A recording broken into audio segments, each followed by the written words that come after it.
you a little run through here so you guys know how to use it whenever this is over. You can get started.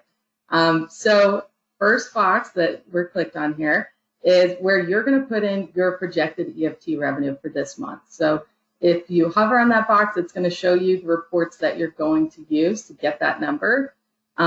This is obviously just a starting point, so we'll get into more details later on. The next thing you want to do is put in the number of days in the month. And it also tells you that you need to enter 0 in the appropriate daily tracker rows if the month is shorter than 31 days. So in this example, it's a 30-day month, so you put 0 on the last row there. That's just so the formulas will work. Then obviously you have to put in your membership price point and your total member base. So then we're going to move on to the allowances section. Here you're going to put in the number of members that you have in cancellation mode. So these are members that canceled 30 days ago and they have their last EFT payment this month. So you're not going to be bringing in that revenue next month. Next, you're going to put in your current number of frozen and suspended members, and then it's going to do the math for you and tell you what your current active member base is. So in this example, it's 83.9%. And we set a goal for ourselves to reach an active member base of 90% by the end of the month. So that's our goal. Then when you move on to EFT revenue, it's going to do the math for you and adjust your monthly EFT revenue that you're actually going to bring in based on your current active member count. So then you want to set your goal. This is something that you want to work with the owner on. So I think this is kind of like an owner-manager joint session where you're working together to create this goal and come up with a reasonable EFT revenue increase goal. And then it's going to tell you how much revenue you would bring in next month if you did achieve that. So the last box here is you don't have to enter anything in. It's just breaking everything down that you just entered in. So your increase goal is almost $4,000 in this example. You're going to lose almost $6,000 from those members that are in cancellation mode. So then you're going to need net revenue of $9,880. So that translates to 165 members.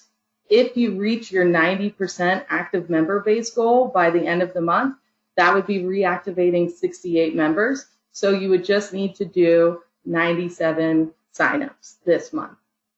So now, if you look on the right, it's going to take that number, 97 signups, and break it down in daily, day by day. And you can use this every day and enter in the number of memberships you actually sold.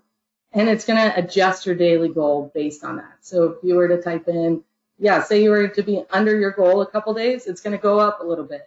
Now, say you sold like 10 memberships in a day, your daily goal is going to go down. And then whenever you reach your goal, it's pretty fun. So say we sold 70 in one day. Wow. That's your goal, and you're done. You can go on vacation or something because you did great. So yes, I hope that this is a tool that everybody can work with their owners on and use to keep track of your daily membership goals and try to get back to where we were before all of this started. Chelsea, what would be your advice if you had a spa that has additional household members also? So most of their memberships are at $59.95, but they also have a considerable amount of $49.95. I would say if it's a small amount, I would maybe just go with the $59.95. If it's a considerable amount, you could try to come up with like an average of the two and use that price point. Would you agree? Okay.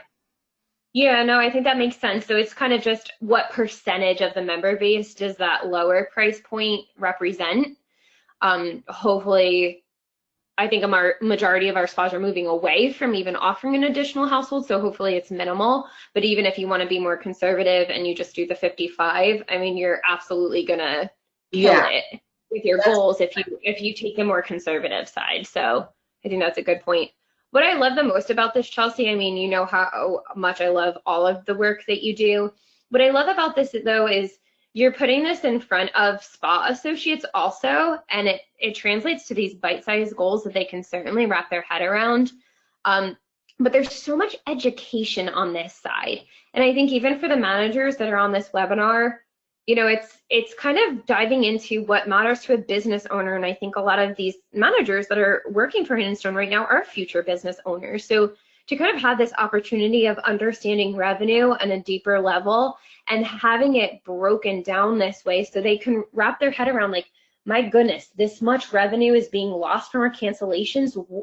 That motivates me to want to proactively do something so that the next month we're not losing quite as much. I mean, I just think this is great work. You know what I think about all of your work, but we can really wrap our head around this. And I would like our ops managers, when we do begin our field visits again, to make this a part of our regular field visit conversation, because I think this is our bread and butter. So this is great work. Thank you so much, Chelsea. Thank you.